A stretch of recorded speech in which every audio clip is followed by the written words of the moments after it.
Assalamualaikum warahmatullahi wabarakatuh. Halo anak-anak, kita bertemu lagi dalam jaringan online. Kali ini Ibu akan menyampaikan pembelajaran yang terdiri dari mata pelajaran Bahasa Indonesia, Matematika, PKN, Sosial Budaya dan Keterampilan, IPA dan IPS. Sudah siap mengawali pembelajaran? Sebelumnya, kita sudah banyak belajar tentang indahnya keberagaman budaya di Indonesia. Sekarang, kita akan belajar tentang menjalin kebersamaan dalam keberagaman agama. Suku, budaya, dan agama yang berbeda tidak menghalangi kita untuk menjalani kebersamaan. Kita berbagi cerita tentang budaya masing-masing dan saling belajar tentang budaya mereka. Kita dapat menjalani hari-hari penuh dengan keceriaan dalam kebersamaan. Nah, kita buka buku tema 1, subtema 2 di halaman 75. Ada teks yang berjudul Bekerja Sama dalam Keberagaman. Ayo kita baca sama-sama. Bekerja sama dalam keberagaman. Edo dan kelima temannya mendapat tugas untuk melakukan percobaan tentang bunyi. Sepulang sekolah, mereka berkumpul di rumahnya. Setiap orang sudah menyiapkan peralatan yang dibutuhkan. Lani dan Siti membawa beberapa kaleng yang sudah dilubangi. Udin dan Beni membawa benang kasur. Mereka berkumpul di halaman depan rumah Edo. Keenam sekawan siap bekerja sama melakukan percobaan. Saat percobaan akan dimulai, tiba-tiba terdengar azan. Siti dan Udin meminta izin teman-temannya untuk sholat.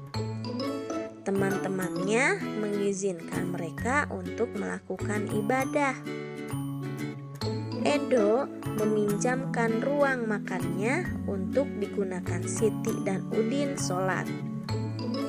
Meskipun Edo beragama Katolik, ia tidak keberatan rumahnya dipakai untuk sholat.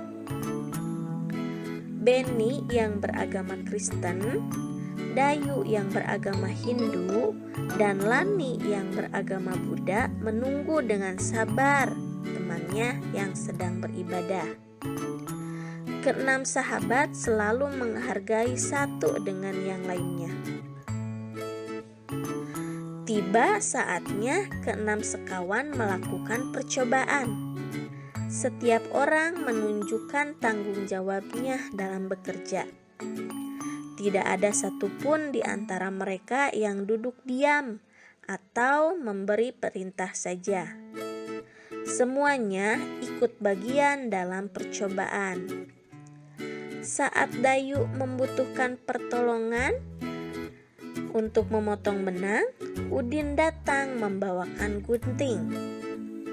Saat Edo kesulitan menalikan benang di kaleng, Siti ikut membantu.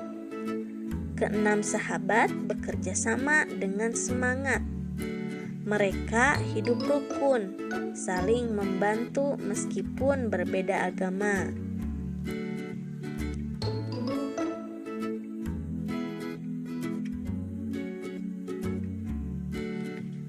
Setelah membaca teks yang berjudul Bekerja Sama dalam Keberagaman, mari kita menemukan gagasan pokok dan gagasan pendukung dari teks itu.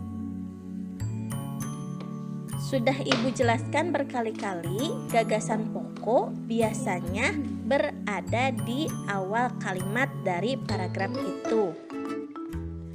Gagasan pokok dalam cerita teks yang berjudul Bekerja Sama dalam Keberagaman ada di awal kalimat, yaitu Edo dan kelima temannya mendapat tugas untuk melakukan percobaan tentang bunyi.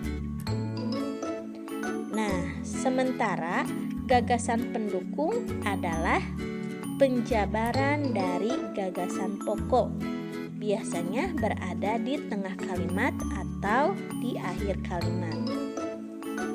Gagasan pendukung dalam teks yang telah dibaca adalah sepulang sekolah mereka berkumpul di rumah Edo. Setiap orang sudah menyiapkan peralatan yang dibutuhkan. Keenam sekawan siap bekerja sama melakukan percobaan. Selanjutnya, kalian bisa mencari gagasan pokok dan gagasan pendukung dari paragraf 2 dan paragraf ketiga. Nah, sekarang kita akan belajar tentang bunyi. Di mana sumber bunyi? Dari mana tempat bunyi berasal? Kita akan melakukan percobaan yang berjudul "Di manakah bunyi?". Tujuannya yaitu untuk mengidentifikasi sumber dan tempat bunyi berasal. Alat dan bahan yang digunakan yaitu alat musik tradisional setempat, misalnya suling. Langkah kerjanya, yang pertama, duduklah di kursi dan tutup matamu dengan kain. Mintalah kedua orang tuamu untuk memainkan alat musik tradisional. Yang kedua, tunjuklah tempat yang kamu anggap sebagai asal bunyi. Berapa kalikah kamu menebak dengan tepat?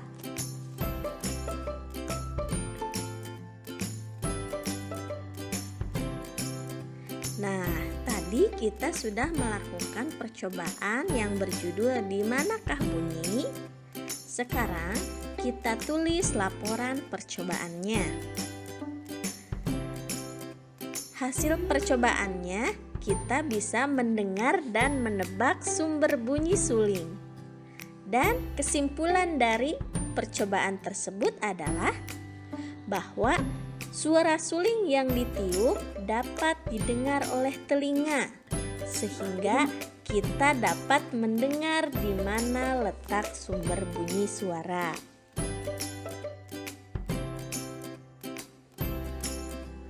Tuhan menciptakan bentuk tubuh yang paling sempurna untuk manusia. Salah satunya adalah kita diberi indera pendengar, yaitu telinga.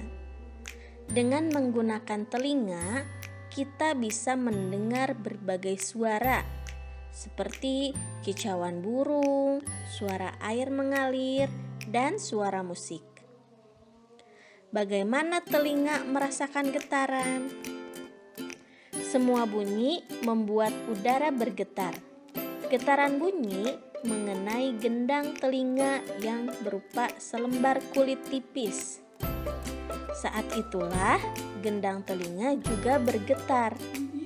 Getaran dari gendang telinga menjadi lebih besar di telinga dan diubah menjadi pesan-pesan listrik di telinga dalam. Nah, sekarang mari kita lihat sama-sama indera pendengar, yaitu telinga. Di sini ada gambar penampang alat pendengaran. Ini gambar telinga ya. Nah, pada dasarnya telinga terbagi menjadi 3 bagian, yaitu telinga bagian luar, telinga bagian tengah, dan telinga bagian dalam. Telinga bagian luar terdiri dari daun telinga dan bagian rongga telinga luar. Masing-masing bagian memiliki fungsi masing-masing. seperti fungsi daun telinga untuk memusatkan gelombang suara yang masuk ke bagian saluran telinga. Fungsi rongga telinga dilapisi lilin untuk mencegah masuknya air, untuk merekatkan kotoran maupun hewan kecil yang masuk ke dalam telinga. Nah, pada bagian tengah ada bagian-bagian, yaitu yang pertama gendang telinga, yang merupakan selaput merentang sebagai batas telinga luar dan telinga dalam. Ada tulang-tulang pendengaran berfungsi sebagai penangkap getaran dari gendang telinga, meningkatkan amplitudonya untuk diteruskan ke telinga bagian dalam. Yang terakhir ada tabung eustachius, yaitu menghubungkan telinga tengah dengan rongga mulut. Fungsi ini untuk menyamakan tekanan udara luar dengan tekanan udara di tengah, sehingga tidak akan merusak gendang telinga. Yang terakhir ada bagian dalam, yaitu rumah siput, yang di dalamnya terdapat alat korti yang menggandung saraf pendengar. Saraf pendengar menghubungkan reseptor bunyi dengan otak kita. Dan saluran setengah lingkaran yang berperan sebagai alat keseimbangan.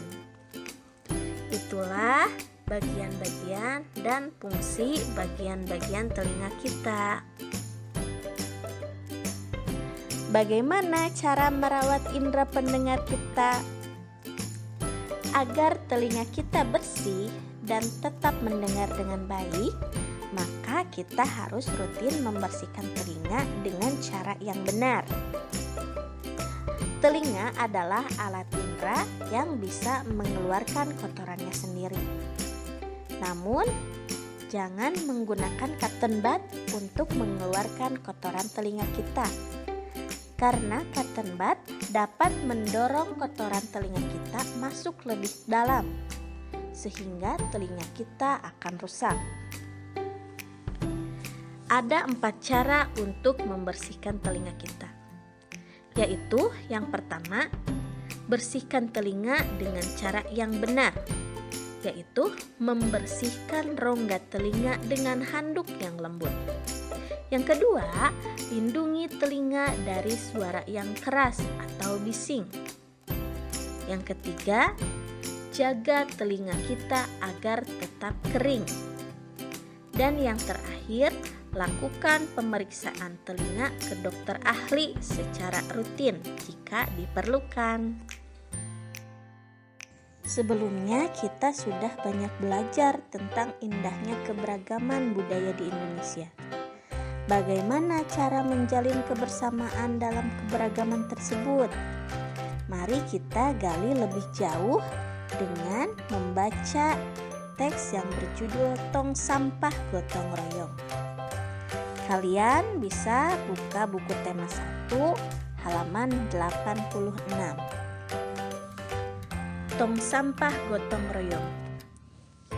Ada yang berbeda setelah senam pagi pada hari Minggu ini. Warga berkumpul dengan berbagai peralatan dan perlengkapan di lapangan kampung. Beberapa drum kosong, bilah-bilah bambu, karung plastik bekas, dan ember bekas tersusun di pojok kiri lapangan. Di pojok lain terlihat tumpukan kaleng cat, kuas, wadah cat, dan beberapa peralatan lain. Nah, apa yang akan dikerjakan oleh warga hari ini? Pagi hari, Pak Made dan keluarganya harus melakukan ibadah pagi terlebih dahulu di pura. Sementara itu, warga bekerja sejak pagi bergotong royong menyiapkan tempat sampah baru. Udin, Siti, dan Edo membantu Pak Ismail dan beberapa warga lain menganyam bilah-bilah bambu menjadi keranjang sampah. keranjang ini akan menjadi tempat sampah kebun seperti daun-daun kering, batang, dan buah yang berjatuhan di bawah pohon. Lani memilih untuk membantu warga yang memoleskan cat dasar putih pada ember dan drum bekas.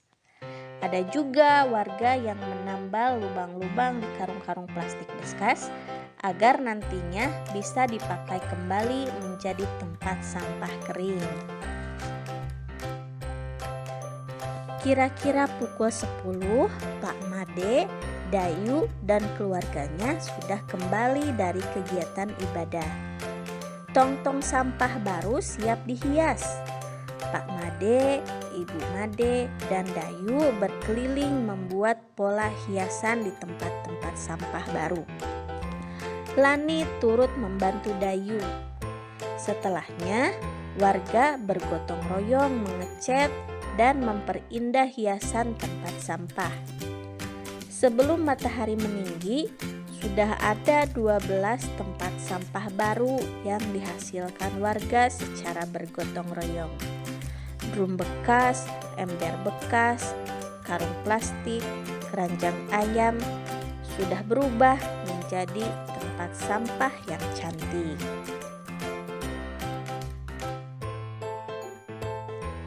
Berdasarkan teks yang berjudul Tong Sampah Gotong Royong, maka dapat disimpulkan pada grafik gotong royong yang mencakup keberagaman, kerjasama, dan manfaat kerjasama.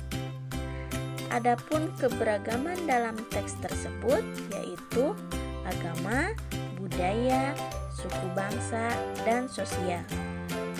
Kerjasama yang dapat dilihat dari teks Tong Sampah Gotong Royong yaitu saling membantu, bahu-membahu, dan saling mendukung.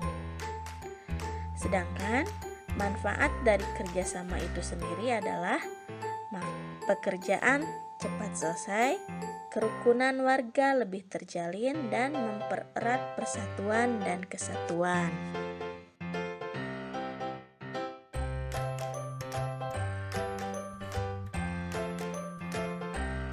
Dalam kehidupan bermasyarakat ataupun di sekolah, tentunya kita sering bekerja sama. Apa itu bekerja sama? Kerjasama adalah usaha yang dilakukan oleh beberapa orang untuk mencapai tujuan bersama. Nah, sekarang bagaimana caranya bekerja sama dalam keberagaman? Bekerja sama dalam keberagaman dapat dilakukan dengan cara saling tolong-menolong sesama warga masyarakat ataupun sesama teman di sekolah, saling bahu-membahu antar warga, dan saling mendukung dalam hal-hal yang baik. Sekarang, manfaat kerjasama itu apa? Manfaat kerjasama yaitu pekerjaan akan cepat selesai dan mudah dilakukan. Kemudian, kerukunan warga akan terjalin harmonis sehingga memperoleh persatuan dan kesatuan. Nah, sikap-sikap tersebut akan semakin memupuk persatuan dan kesatuan di negara kita. Sehingga setiap dari kita bekerja sama dengan baik, maka kebersamaan dalam keberagaman akan terus terjaga. Keberagaman budaya di Indonesia juga terlihat dalam rumah adat. Rumah adat mencerminkan ciri khas suatu tempat ataupun daerah. Sekarang kita amati rumah adat pada gambar ini. Kalian perhatikan perbedaan dari atap rumah adat pada gambar. Coba sebutkan apa yang menjadi perbedaan dari rumah-rumah tersebut. Ya, betul. Rumah di atas bersudut lancip. Dan rumah yang ada di bawah memiliki atap yang bersudut tumpul.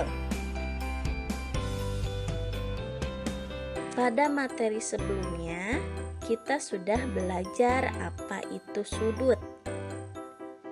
Ingatkah kalian tentang sudut? Sudut adalah bangun yang dibuat oleh dua garis yang berpotongan di sekitar titik potongnya. Dua sinar garis yang memiliki titik pangkal yang sama akan membentuk suatu sudut. Titik pangkal yang sama itu disebut titik sudut, sedangkan dua sinar garis disebut kaki sudut. Coba perhatikan pada gambar segitiga dan persegi pada slide ini. Yang ditandai adalah sudut, dan yang menghubungkan antar garis adalah titik sudut. Ada 3 jenis-jenis sudut. Yang pertama, sudut siku-siku. Bagaimana sudut siku-siku itu? Sudut siku-siku mempunyai kaki-kaki sudutnya tegak lurus dan ukurannya 90 derajat. Nah, bisa dilihat ya, membentuk huruf L, mau terbalik ataupun tegak lurus. Nah, yang kedua, sudut lancip. Sudutnya runcing dan ukuran sudutnya lebih kecil dari sudut siku-siku, yaitu antara 0 sampai 90 derajat. Lihat pada gambar, sudut-sudutnya runcing seperti pisau dan lebih kecil dari sudut siku-siku. Yang terakhir, sudut tumpul. Bagaimana cirinya sudut tumpul? Sudut tumpul, sudutnya lebih lebar dan ukurannya lebih besar dari sudut siku-siku, yaitu antara 90 sampai 180 derajat. Nah, pada gambar dapat terlihat seperti buku yang sedang dibuka ataupun laptop yang sedang dibuka.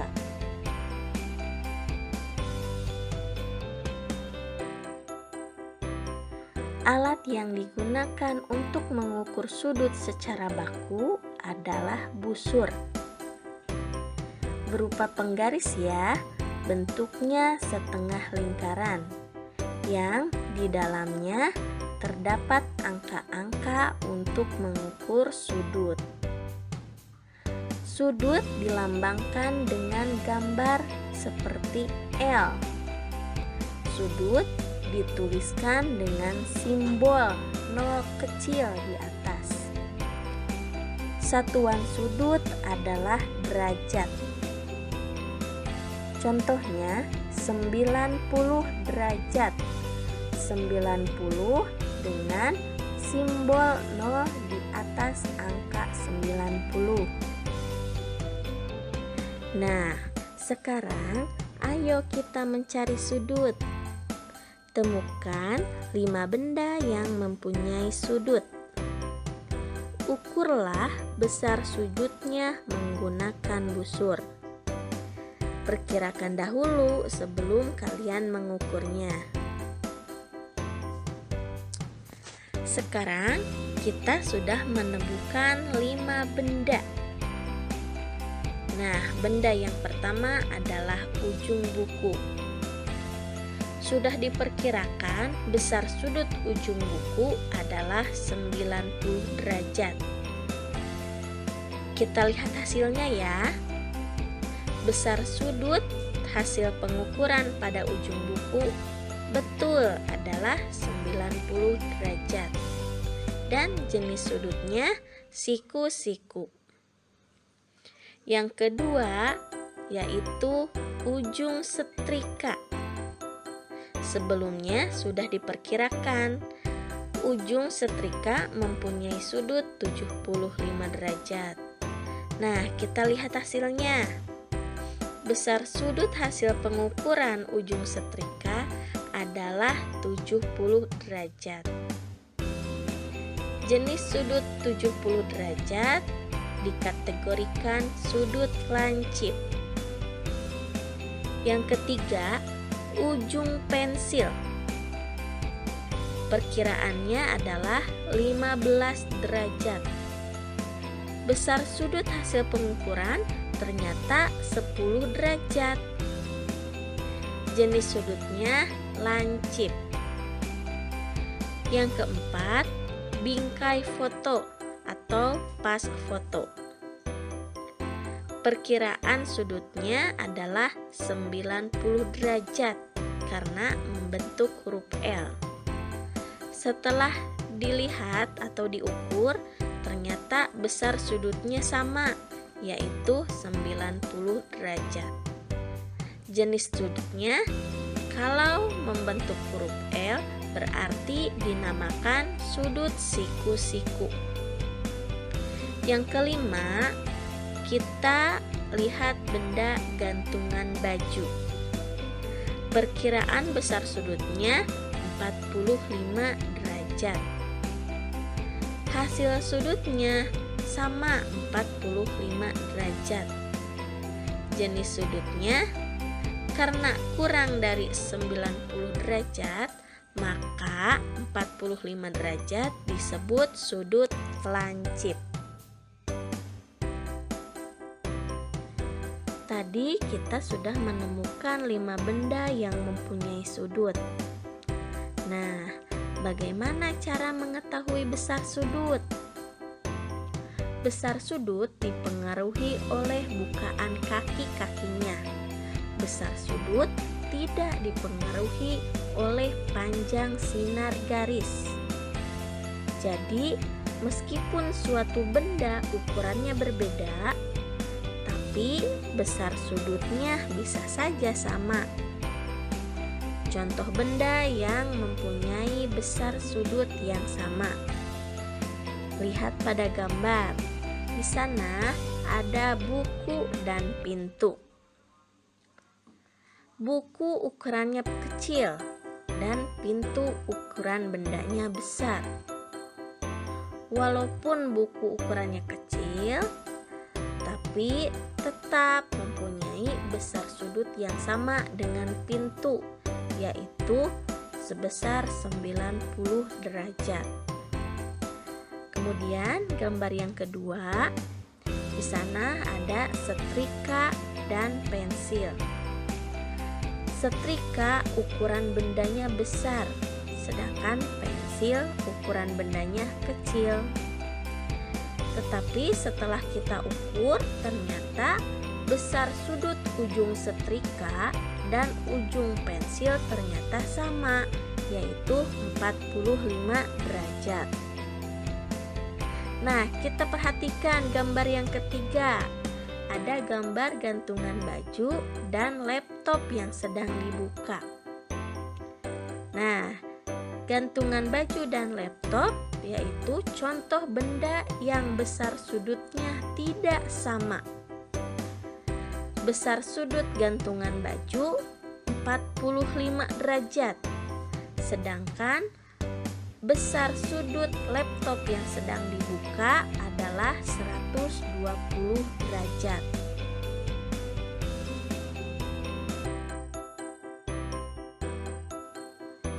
Setelah kita belajar tentang materi hari ini, kalian bisa berdiskusi dan renungkan bersama-sama teman ataupun orang tua. Yang pertama, apa yang kamu pelajari dari kegiatan pembelajaran ini?